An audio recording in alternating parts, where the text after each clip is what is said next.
Mandatory minicamp is starting for a lot of teams around the NFL, and we are already hearing there are a couple holdouts. TJ Watt, not present. Trey Henderson, not present. What else did you expect?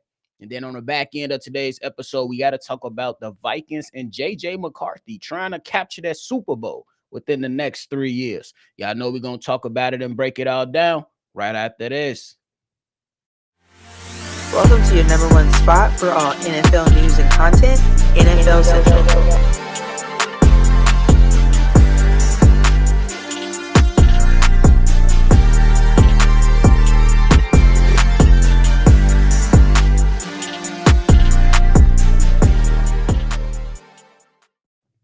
What's going on, ladies and gentlemen? Welcome back into another episode of NFL Central, your number one spot for everything NFL. I'm your host here, Bobby, and I'm holding it down for the daily episode. So if you're locked in, tune in, hit that like button and subscribe to the channel. But hey, we're hearing reports from Adam Schefter and Ian Rappaport that, hey, some of the best around the league, edge rushers, they ain't at mini camp right now because these guys are looking for that manyan.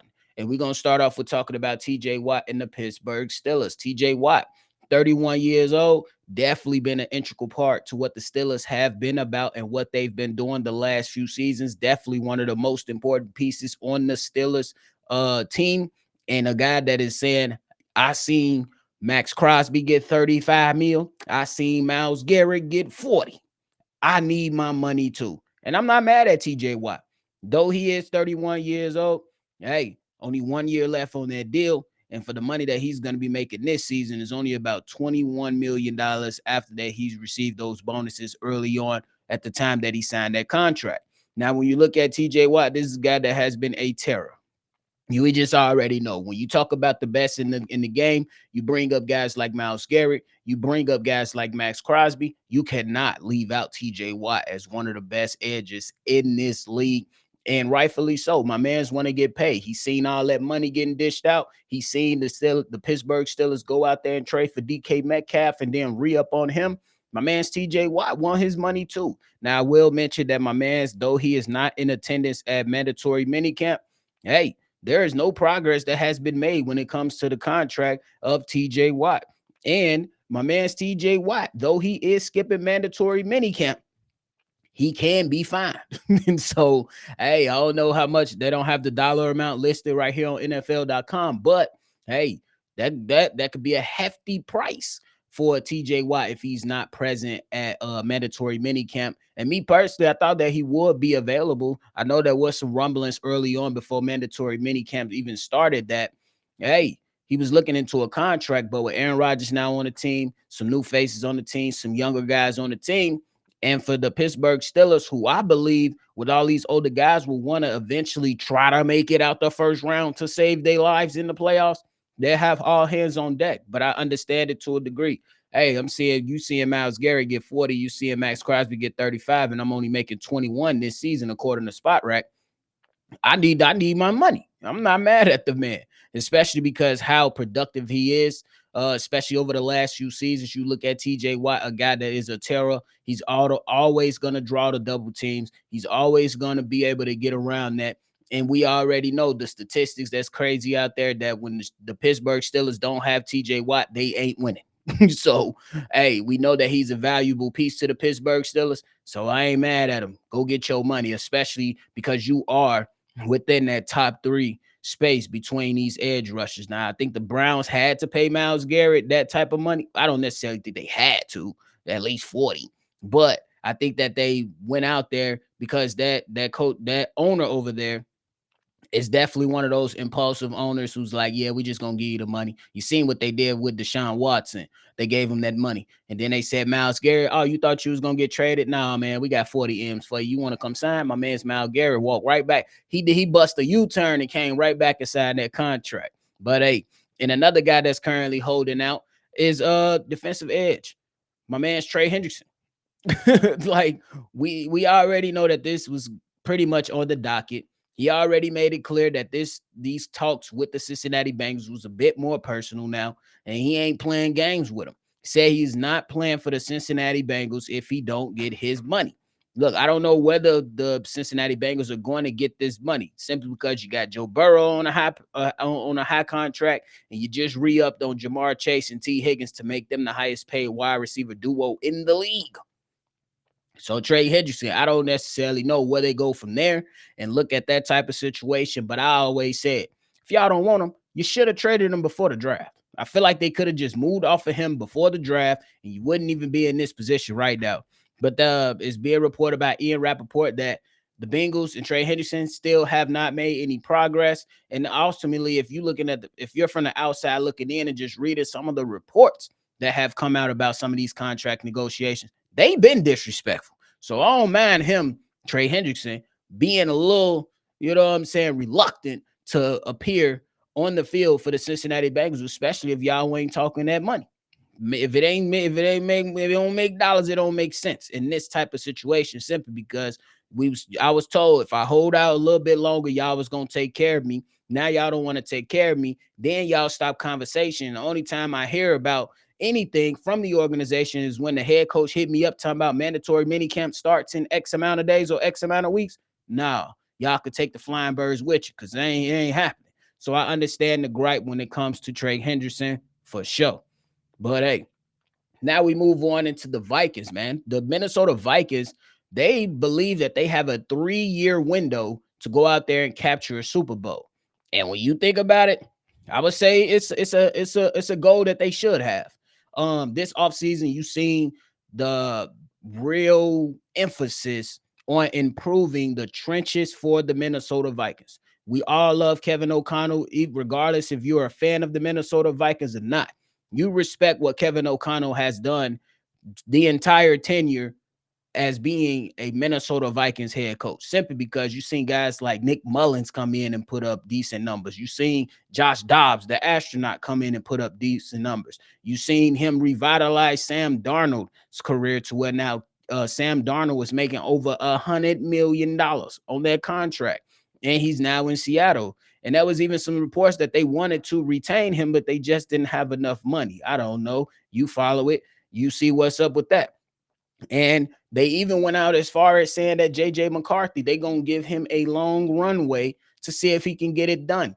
You talking about improvements on the offensive line by going to get Ryan Kelly and then Will Fries. And then you talk about the defensive side while bringing a couple other guys over there. And then you looking at the defensive coordinator and Brian Flores, who coaches like a maniac. Like, it's just ridiculous on how aggressive Brian Flores is on the defensive side of the ball, but still so damn effective to where that team is definitely a problem within the NFC North and definitely in the NFC conference. The only question is how will JJ McCarthy look? That's the biggest thing. Because we look at JJ McCarthy and we say, hey, I know you was win. I know you went out there, you won a national championship with Michigan. Go Big Blue, by the way. But nonetheless, you went out there and you won a championship with Michigan, and we really didn't see that much. You pretty much turned around, hand the ball off, and then when it was time, then we seen you play make a little bit. So it's interesting to see how well can he perform in the NFL. I know that you worked under Jim Harbaugh, which was really damn good because Jim Harbaugh gonna set you up. Yeah, they're gonna play smash mouth football. You know what I'm saying? But those are the college reigns.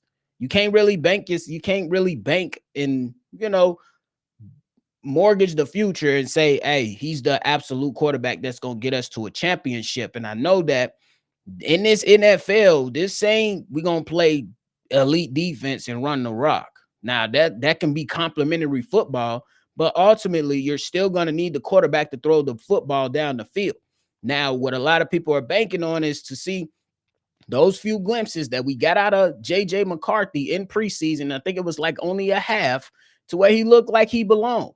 But his season was derailed because of an injury that came out of nowhere, which was crazy. I ain't gonna lie to you because I expected him to just kind of be around, sit, learn, and be active and go through the practices and go through everything that was there for him. But ultimately, he had that injury. So then you look at those type of things and you say, hey, can this guy really step up to the plate? Because there's going to be a lot of pressure on this young man. And if we call him how we see it, this is his rookie season in a way, because we didn't see him really go through what we expected him to go through this past season. But that maybe it's we could still chalk it up to the game and say, hey, it is year two for him. Even though he was injured, Sam Darnold played so well, he wasn't gonna see any playing time anyway. Maybe that could have been a thing. But what's done is done. And now we look at JJ McCarthy and say, hey, JJ McCarthy, can you be able to execute on 3rd and 10 when we absolutely need it on a said drive? 2-minute warning. Can you execute that? Because a lot of these games within the division alone, it's gonna be tough for him. You're talking about the Chicago Bears who improved their team, and with Ben Johnson now coming on board, Dennis Allen, the former head coach, to come over there and now support the defense, and now they built a solid coaching staff around the Chicago Bears. Can Caleb Williams be that threat that many believe that he's going to be? And that puts more pressure on JJ McCarthy simply because those guys are facing expectations to where they are trying to win now. You're looking at the Green Bay Packers, who have always put together some really, really good teams and young, talented teams. And Matt LaFleur is a really good head coach himself. Can you compete with that? Can you, in a game to where there's it's nip and tug and pull and y'all going back and forth in that fourth quarter when the ball is in your hands and you're expected to make plays with your arm? Can you sit in that pocket and deliver? That's some of the things that we're gonna be keeping our eyes on, because Jordan Love has experience, Jared Goff has experience, Caleb Williams now has gameplay experience, and JJ McCarthy, the only experience he got is really coming out of college. Everybody can't come off the bench and be a Patrick Mahomes. You know what I'm saying?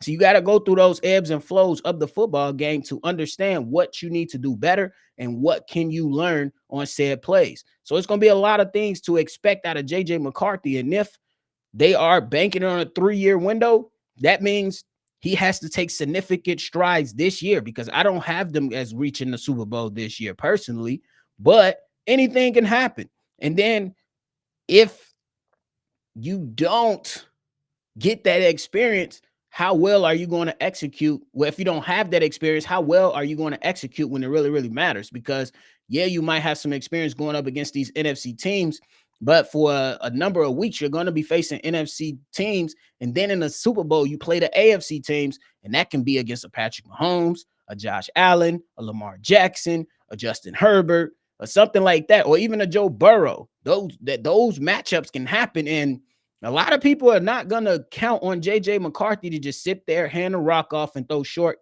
routes. They're going to expect you to push the ball down the field, utilize the middle of the field, depending on how Kevin O'Connell wants to call the game, and also be able to make the plays, because that's what separates the goods from the greats. We look at the Philadelphia Eagles last season in the Super Bowl. Yes, they went out there and dominated the game, but when Jalen Hurts was called to deliver and make those passes down the field, he made the plays. Can JJ McCarthy, when it's time, can he make the plays? We're gonna learn a lot about JJ McCarthy this season, simply because, again, the man is coming out of college, no real NFL game experience. We know, and he understands more so probably the system, because he ain't had nothing but time to sit there and rehab, learn the playbook, learn how to be a professional and things like that. But at the end of the day, we don't know until he's on that field. How are you going to respond when there's a 6-man pressure coming at you? How are you going to respond when there's a defensive stunt on coming from that defensive line, and there's a big ass defensive tackle blaring down the B gap or the A gap right in your face? How do you deliver? Do you protect the ball, or do you get a little jittery and throw an interception? We're going to find out a lot about JJ McCarthy. And I think that having a 3-year window, I think that makes a lot of sense. That's kind of one of the reasons why they kind of went away from the Aaron Rodgers stuff. Hey, if Aaron Rodgers would have went to the Minnesota Vikings, that would have just been crazy. I'm like, damn, you gonna do everything Brett Favre did, bro? Crazy work. But with JJ McCarthy, look, man, he got a lot to prove, especially with the way that team is made over there in Minnesota. Minnesota, they got some talent all around that team. And the way that you win is in the trenches, and they improve the trenches with a lot of strong pieces and veterans and rookies going up into that offensive line, that defensive line, and you got the best wide receiver in the game in Justin Jefferson. You got Addison to support, Hawkinson to support. Your running back room is solid. Your trenches in front of you is much better. We're gonna see. We're gonna see what he's made of. But they saying that it's a 3-year window for them that they're giving themselves to try to go after this Super Bowl. Look, personally, I'm not trying to see a division rival win the Super Bowl, but hey, let's let's see what the young kid is made of. Let's see what the young kid is made of because even if you get into the playoffs, experience matters. Experience matters in those playoffs, man. So we gonna see what's up with the Minnesota Vikings and JJ McCarthy. And y'all go ahead and chime in on today's topic down below. Let me know how y'all feeling about TJ Watt holding out, my man's Trey Hendrickson holding out of mandatory mini camps for their respective teams. And do you actually believe that the Minnesota Vikings can go ahead and capture that Super Bowl within these next 3 years? The plan that they mapped out for themselves? I want oh, excuse me. I wonder what will happen in those 3 years if my man JJ McCarthy don't capture that Super Bowl. Hey, it's gonna be very, very telling. But we have some time, and we're gonna keep watching, and we're gonna see where it's going with this. I can't wait for the NFL season to roll around. I know y'all get tired of some of these days, and we like, damn, bro, ain't no football on. Damn, bro, ain't no basketball on. We got y'all that. But hey, it is what it is, man. Thank y'all so much for tuning in. Before you roll out, go ahead and hit that like button and subscribe to the channel. We appreciate y'all over here. Always love football, and y'all already know. We're going to catch y'all on the next one for sure.